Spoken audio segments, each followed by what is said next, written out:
क्या आपको लगता है कि जातियों को खत्म कर देना चाहिए? 100% कर देना, क्योंकि ये हमारे समाज को टुकड़ों में बांटता है। इसलिए जातिवाद प्रथा खत्म करना और सारे जंजाल का जड़ है वर्ण व्यवस्था। वर्ण व्यवस्था और जातिवाद व्यवस्था को खत्म किए बगैर अगर हिंदू राष्ट्र बनता तो दोबारा इस भेदभावपूर्ण व्यवस्था, जो वर्ण व्यवस्था और जातिवाद व्यवस्था, मजबूत हो जाएगा। हिंदू के मतलब बीजेपी नहीं है। जाति प्रधान देश में आपका बहुत स्वागत है और मैं दिल्ली के जंतर मंतर पर हूं और ये बुजुर्ग हैं यहाँ पर बैठे हुए हैं और पोस्टर लगाए हुए हैं। आप देख सकते हैं वर्ण व्यवस्था और जाति प्रथा खिलाफ राष्ट्रव्यापी जन जागरण अभियान के खिलाफ ये लगातार आंदोलन कर रहे हैं। सबसे पहले आप अपना परिचय बता दीजिए, कहाँ से आए हैं और क्या चाहते हैं आप? मैं बंगाल से आया हूँ। 10 सितंबर 2022 को अपने गांव से, अपने राज्य से निकला हूँ भूख हड़ताल के जरिए। भूख हड़ताल किया हूँ किस लिए ना, ये जो असमानता का वाहक, भेदभावपूर्ण हिंदू समाज के सारे जंजाल का जड़ वर्ण व्यवस्था और समाज को टुकड़ों में बांटने वाले जातिवाद व्यवस्था के खिलाफ राष्ट्रव्यापी जन जागरण बनाने का उद्देश्य लेकर हिंदुस्तान के हर राज्य में जा रहा हूँ। हर एक राज्य में जाकर धरनावस्थान कर रहा हूँ, नहीं तो भूख हड़ताल कर रहा हूँ, जैसे जैसे प्रशासन से अनुमति मिलते रहता है। मैं आपसे सवाल पूछूं उसके पहले आप अपना पूरा नाम बता दीजिए, किस कैटेगरी में आते हैं ये बता दीजिए, वरना लोग कहेंगे कि समण होकर के इस तरह की बातें कर रहे हैं। पहले क्लियर कर दीजिए आप। सर, मेरा नाम है श्रीमान अश्विनी कुमार सिंह। बंगाल में पैदा हुआ हूँ, इसलिए सिंह हो बोलता। और समाज ने मेरे को परिचय दिया, परिचय पत्र में वो है, मैं कोई ठाकुर बोलता, कोई क्षत्रिय बोलता, कोई राजपूत बोलता, अलग अलग स्टेट में अलग अलग तरह का बोलता। लेकिन मैं ये जातिवाद वर्णवाद के खिलाफ हूँ। मैं पूछिए आप क्या लेना चाहता। हम हर चीज। घर में कौन कौन है आपके? सर, जब हम देश के लिए अपने सारे स्वार्थ त्याग करके निकला हूँ। घर में कौन कौन है? आपने त्याग दिया नहीं त्यागा वो अलग मामला है। घर में कौन कौन है परिवार में? उम्र वाले माँ है। लेकिन जब देश के लिए निकला ना, जब मंदिर, ये हमारे लिए धरना स्थल एक मंदिर है, जब मंदिर में आएंगे ना, वहाँ परिवार के बारे में बात नहीं करना, नहीं तो क्या होता सामने बदलाव। देखिए सुनिए सर, बदलाव घर से ही होता है, शुरू घर से ही होता है। हमारा घर है पूरा हिंदुस्तान।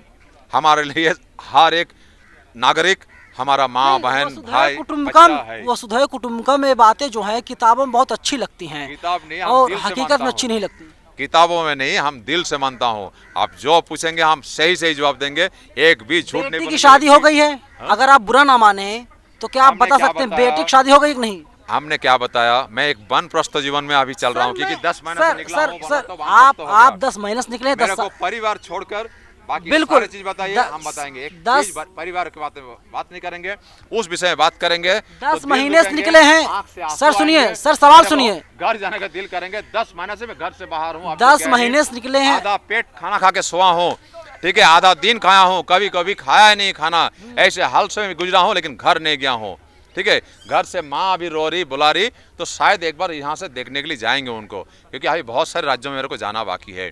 ये जो पैसा खर्चा मैं किसी से नहीं ले रहा हूँ, ये पैसा खर्चा जब भी हमारा पॉकेट से खाली हो जा रहा, मैं ऐसे जगह में जाके काम करता हूँ जहाँ पर मतलब आदमियों को देखने के लिए, ये लोग आराम पे काम कर रहा क्या तकलीफ में है, जाके काम पे जगह में, रेस्टोरेंट में काम पे घुसा हूँ, जाके देख रहा हूँ जहाँ उस सीजन में वही 9,500 रुपये पेमेंट देता था और 8 घंटा ड्यूटी था और 1 घंटा पहले बुलाया जाता था, क्योंकि खाने पीने के लिए। आज वहाँ पर 12 घंटा ड्यूटी करना पड़ रहा है। सवाल सुन लीजिए। पेमेंट कितना? सिर्फ 10,000 रुपया, ज्यादा से ज्यादा 500 रुपया बढ़ा है, लेकिन ड्यूटी की टाइम कितना हो गया? 8 घंटे की जगह में 12 घंटा हो गया और 2 घंटा पहले बुलाया जाता। इतना ज्यादा तकलीफ है। सरकार को चाहिए आम आदमी की तरफ ध्यान देना, ताकि इनका सरकारी रूप से जो 8 घंटा ड्यूटी का नियम है, उस 8 घंटा ड्यूटी को बरकरार रखा जाए, क्योंकि वो लोग भी इंसान है।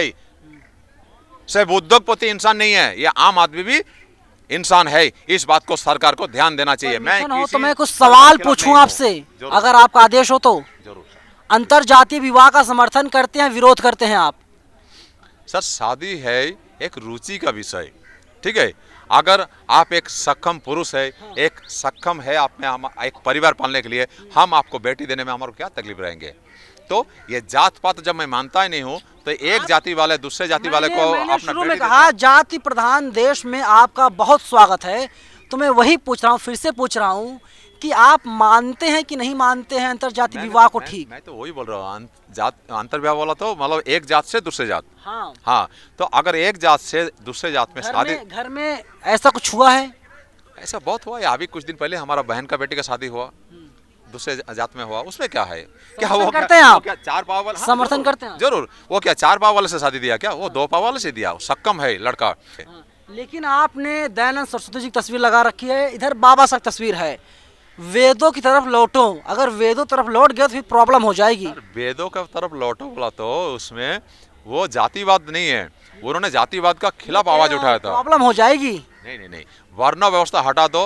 देखो ये जो वर्ण आपको नहीं व्यवस्था, प्रॉब्लम होगी सर, जो मनुवादी हैं उनको समस्या होगी। वही तो मांग है कि वर्ण व्यवस्था आज जाति व्यवस्था के खिलाफ ये जो है, उस टाइम पे उस सीजन में क्या हुआ था, वर्णवाद और जातिवाद को समर्थ मतलब मजबूती प्रदान करने के लिए हमारे सारे धर्मग्रंथ जो महाभारत, वेद, उपनिषद जो ये सभी धर्मग्रंथों में जुड़ा गया था।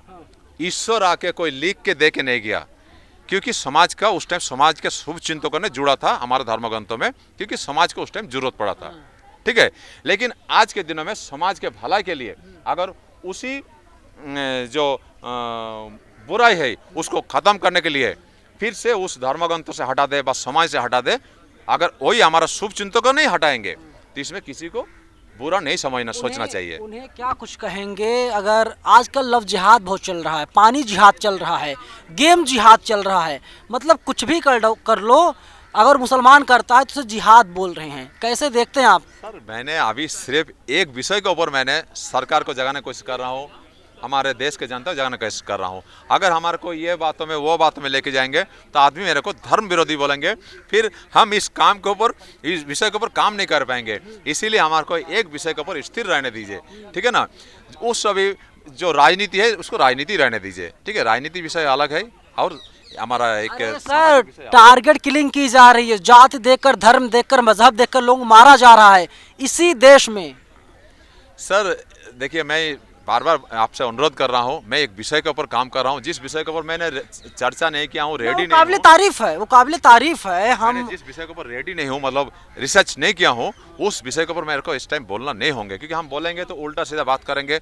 जो हमारा एक जो अपना जो परिचय है समाज में, वो परिचय में धक्का लाएंगे कि वो आदमी सोचेंगे क्या देखो ये आदमी उल्टा सीधा बात करता, कुछ ही मालूम नहीं है, इसलिए उस विषय पर नहीं बोलने। अच्छा क्या क्या आपको लगता है कि जातियों को खत्म कर देना चाहिए? 100% करते हैं, क्योंकि ये हमारे समाज को टुकड़ों में बांटता है, इसलिए जातिवाद प्रथा खत्म करना और सारे जंजाल का जड़ है वर्ण व्यवस्था। खत्म कौन करेगा? हमारे समाज के शुभ चिंतक, क्यों हमारा सरकार है हमारे देश में। लेकिन सरकार तो जाति पर राजनीति करती है, सरकार मजहब पर राजनीति करती है। सुनिए, जो सरकार आते रहता जाते रहता, ठीक है, इसलिए मैं क्या बोल रहा हूँ, जो वर्तमान में सरकार है अगर वो कर पाएगा तो उनको रहने दीजिए।